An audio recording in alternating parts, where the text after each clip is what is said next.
अस्सलाम वालेकुम दोस्तों, जैसा कि आपको मालूम है कि पीएसएल को कार्ड ऑफ कर दिया गया है वायरस की वजह से और तमाम इंटरनेशनल प्लेयर्स पाकिस्तान छोड़कर जा चुके हैं। दोस्तों यहाँ पर एक बड़ी अहम चीज़ मैं आपके साथ शेयर करने जा रहा हूँ। आज इस वीडियो को आपने आखिर तक लाजमी देखना है।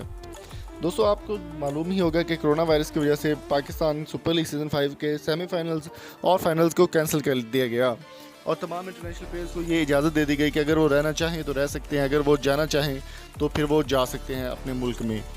एक ऐसे ही प्लेयर की हम बात करने वाले हैं बेन डंक के हवाले से। बहुत ही शानदार प्लेयर और लाहौर कंदर्स की वो जान बन चुके हैं और बहुत ही अच्छे तरीके से परफॉर्म की।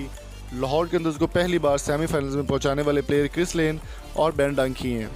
बेन डंक की अगर बात करें तो वापस जाकर उनके साथ एक बहुत ही अजीबोगरीब वाक़या पेश आया है। बेन डंक का कहना था कि वो जैसे ही अपने मुल्क में पहुँचे हैं वापस पाकिस्तान को छोड़कर, तो उनको बुखार और खांसी की शिकायत हुई और उनको काफ़ी ज़्यादा तकलीफ़ का सामना करना पड़ा। बेन डंक का कहना था कि वो ख़ुद को 3 या 4 दिन के लिए सेल्फ आइसोलेशन में रखने की उन्होंने फ़ैसला किया है।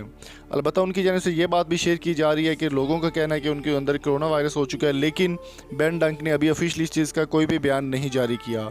हाँ, अलबत्ता ये बात उन्होंने ज़रूर कही कि वो सेल्फ आइसोलेशन में रहेंगे और 14 से 15 दिन जो है वो ख़ुद को एक रूम में या अपने घर में बंद रखेंगे और कोई भी काम या कोई भी लीग वो नहीं खेलेंगे।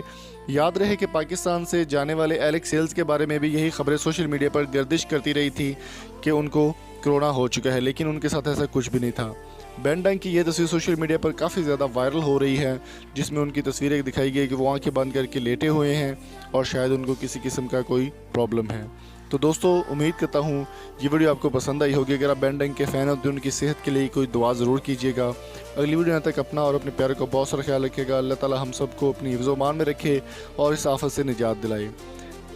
अगर आपको ये वीडियो पसंद है तो चैनल को सब्सक्राइब करें, शेयर करें। Thank you so much. Allah हाफिज़।